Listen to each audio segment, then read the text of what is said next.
Hello दोस्तों, welcome to my YouTube channel. तो दोस्तों आज अपने एक नई वीडियो में आए हैं जिसका नाम है क्लास 10 इंग्लिश का चैप्टर 3 है हिज फर्स्ट फ्लाइट।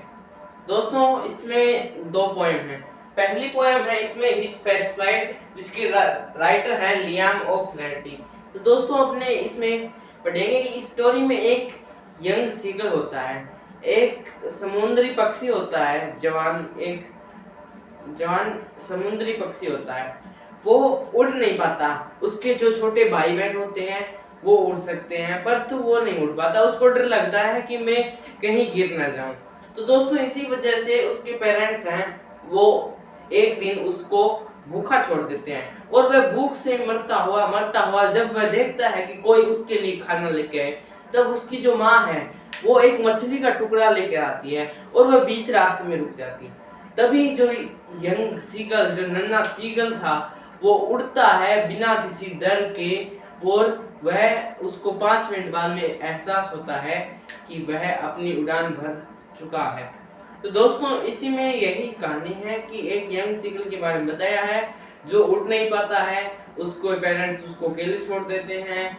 फिर वह भूख से मरता हुआ उसकी माँ को तरफ देखता है। उसकी माँ एक मछली का टुकड़ा लेकर आती है।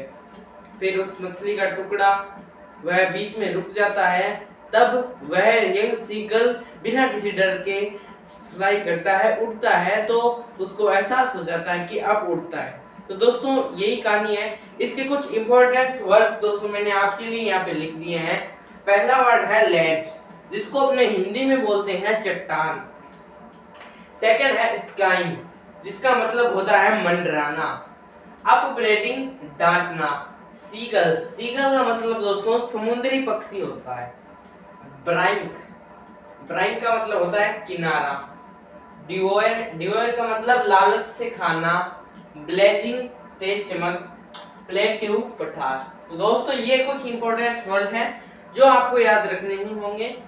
अब मैं आपको इसमें कुछ इंपॉर्टेंट पॉइंट्स बता देता हूं दोस्तों।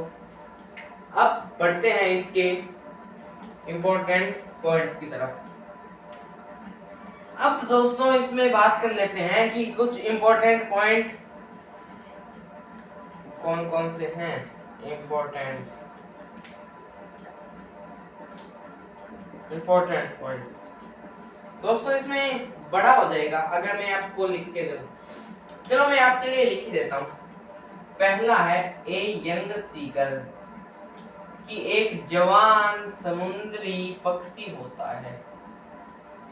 A young seagull feared to fly. A young seagull feared to fly. Next line दोस्तों इसकी जो है वो है distrust on his wing. Distrust का मतलब होता है दोस्तों विश्वास ना होना किसी चीज पर। उसको उसके पंखों पर विश्वास नहीं था कि वह कब उसको धोखा दे जाए और वह नीचे गिर जाए, इसलिए उसको डर लगता था उड़ने से। Parents scold him, calling him coward. Parents scold him,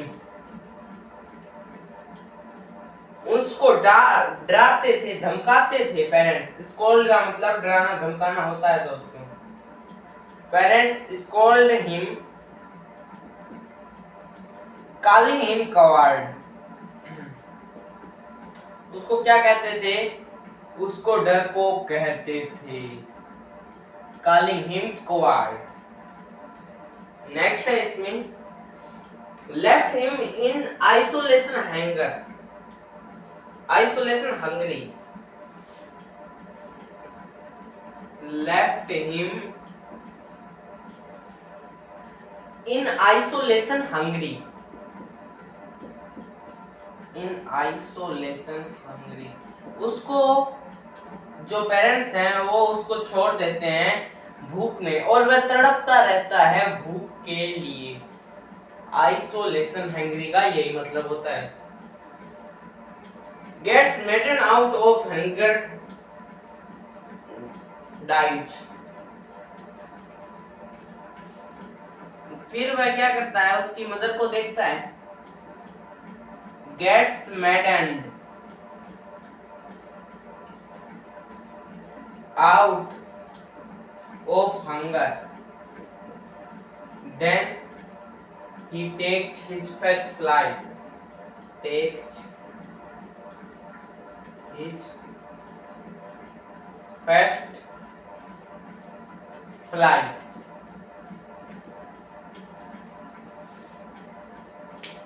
दोस्तों ये कुछ इसके इंपॉर्टेंस वर्ड हैं जो आपको याद रखने होंगे। इसमें पहला इंपॉर्टेंस वर्ड कि एक यंग सीगल होता है, एक नन्हा सीगल होता है, वह उड़ने से डरता है, उसको डिस्ट्रस्ट होता है उसकी विंग्स पर, उसके पंख होते हैं, उसको विश्वास नहीं होता कि वह पंख उसको उड़ा पाएंगे या नहीं।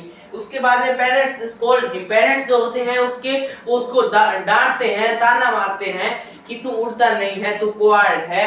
फिर left him in isolation hungry, और उसको भूख में छोड़ देते हैं और उसको कोई भी खाना, कुछ भी खाने के लिए नहीं देते हैं। Gets maddened out of hunger, और वह भूख से पीड़ित हो के फिर वह अपनी माँ को देखता है जो कि उसके लिए मछली का टुकड़ा लेके आते हैं। तब वह टेक्स हिज फर्स्ट फ्लाइट, और वह अपनी पहली उड़ान भरता है। दोस्तों उम्मीद करता हूँ कि आपको ये एकदम इजीली समझ में आ गया होगा। इसमें दोस्तों कुछ भी नहीं है, बस इंपॉर्टेंस वर्ड है कि एक यंग सीगल होता है, फियर हो है उसको डिस्ट्रस्ट है इस उनके विंग्स पर, और वह क्या करता है, उसको डिस्ट्रस्ट है उसकी विंग्स पर, और पेरेंट्स उसको स्कोल्ड करते हैं और उसको हंगर में छोड़ दिया जाता है। भूख से पीड़ित होते हुए वह अपनी पहली उड़ान भरता है। दोस्तों यही कहानी थी। अब इसमें दो पार्ट है। पहला पार्ट है इस फर्स्ट फ्लाइट, जिसके राइटर का नाम है लियाम ओ फ्लेनरी। दोस्तों ये आपको याद रखना होगा। अब अपने सेकंड पॉइंट पे पढ़ते हैं। सेकंड पार्ट है इसमें, वो है द ब्लैक एरोप्लेन। दोस्तों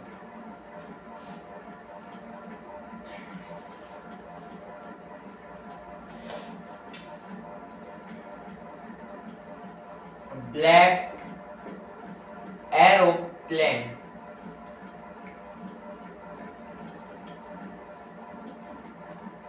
दोस्तों इसके राइटर का नाम मैं आपको बताता हूं। इसके जो राइटर का नाम है वो है फ्रेडरिक फोर्सिथ। फ्रेडरिक फोर्सिथ,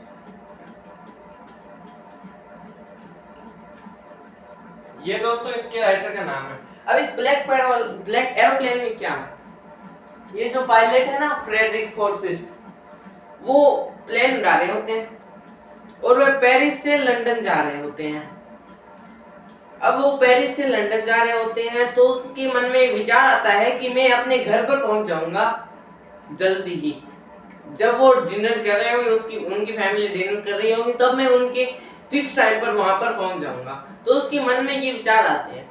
फिर वह आगे चलता जाता है और फिर वो काले बादलों को देखता है। आसमान में काले बादल आ जाते हैं। उसने सोचा कि मैं वापस चला जाता हूँ, परंतु वह नहीं जाता है। उसकी फैमिली से मिलने की उसकी इच्छा हो रही थी। फिर वह उन बादलों के अंदर चला जाता है। फिर वह अपना नियंत्रण खो जाता है और उसको कुछ भी दिखाई नहीं देता और एरोप्लेन कहाँ जाता है। फिर उसको एक साइड में एक ब्लैक एरोप्लेन जाता हुआ नजर आता है। अब वो उसको फॉलो करता हुआ चलता है। जब वह क्लाउड से बाहर आ जाता है तब क्या होता है, ब्लैक एरोप्लेन गायब हो जाता है और वह अपनी एरोप्लेन है वो लैंड करा देता है। यही दोस्तों कहानी है। कुछ समझ में आया? उसमें एक फ्रेडरिक फोर्सिथ का एक पायलट होता है जो प्लेन उड़ा रहा होता है। अब वो प्लेन बादलों के अंदर से निकाल लेता है। अब उसको कुछ भी नहीं दिखाई देता। अब वो देखता है एक ब्लैक एरोप्लेन को।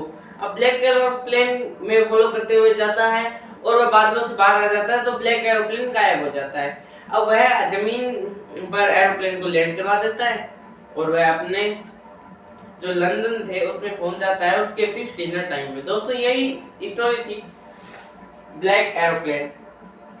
अब मैं आपको इसके कुछ इंपॉर्टेंट पॉइंट बता देता हूं। दोस्तों मैंने आपके लिए सभी 10th क्लास की जितनी भी पोएम, स्टोरी, चैप्टर हैं उन पे मैंने सभी में इंपॉर्टेंट पॉइंट करा रखे हैं दोस्तों। इंपॉर्टेंट पॉइंट यही फ्रेडरिक मैं हाफ नाम ही लिख रहा हूं। Is A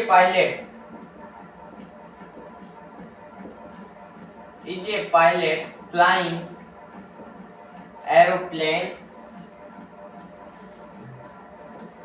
from Paris to London.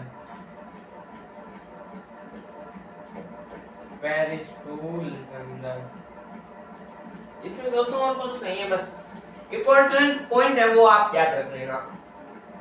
He saw the dark cloud, वह देखता है। He saw the dark clouds, वह काले बादलों को देखता है और सिग्निफाई करता है कि यह क्या है, स्टॉर्म है। स्टॉर्म का मतलब होता है दोस्तों तूफान। सिग्निफाई क्या करता है, storm. He did not turn back to Paris, अब वह उसके अंदर जाने देता है, वह उसको वापिस घुमा के पेरिस वापिस नहीं जाना चाहता है। He did not turn back, he did not turn back to Paris, अब वह पेरिस की ओर वापिस नहीं मोड़ता है। नेक्स्ट है इसमें anonymous pilot of A black, इसमें आप ये वर्ड यूज कर सकते हो, other pilot of A black aeroplane help him. जो अदर पायलट होता है, अदर पायलट इन ब्लैक एरोप्लेन हेल्प हिम।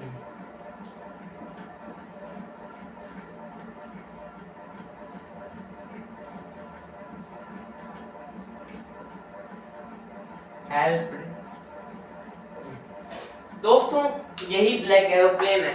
इसमें बताया है कुछ इंपॉर्टेंट सर कि एक जो पायलट होते हैं वो प्लेन उड़ा रहे होते हैं पेरिस टू लंदन, और वो क्या देखते हैं, काले बादलों को देखते हैं और वो वापस नहीं मुड़ते हैं और उसके अंदर ही जाने देते हैं। फिर एक अदर पायलट होते हैं ब्लैक एरोप्लेन में, वो उसकी मदद करते हैं। दोस्तों मैं उम्मीद करता हूँ कि आपको ये दोनों स्टोरियां समझ में आई होगी। ये इसका सेकंड टाइप है। फर्स्ट टाइप था हिज फर्स्ट फ्लाइट, उसमें एक यंग सीगल के बारे में बताया था, और ये दोस्तों सेकंड है ब्लैक एरोप्लेन। तो उम्मीद करता हूँ कि आपको ये एकदम इजीली समझ में आ गया होगा दोस्तों। अब अपने एक नेक्स्ट चैप्टर में आएंगे जिसका नाम होगा how to tell wild animal, जिसमें जानवरों के बारे में बताया गया होगा। तो तब तक के लिए धन्यवाद, थैंक यू।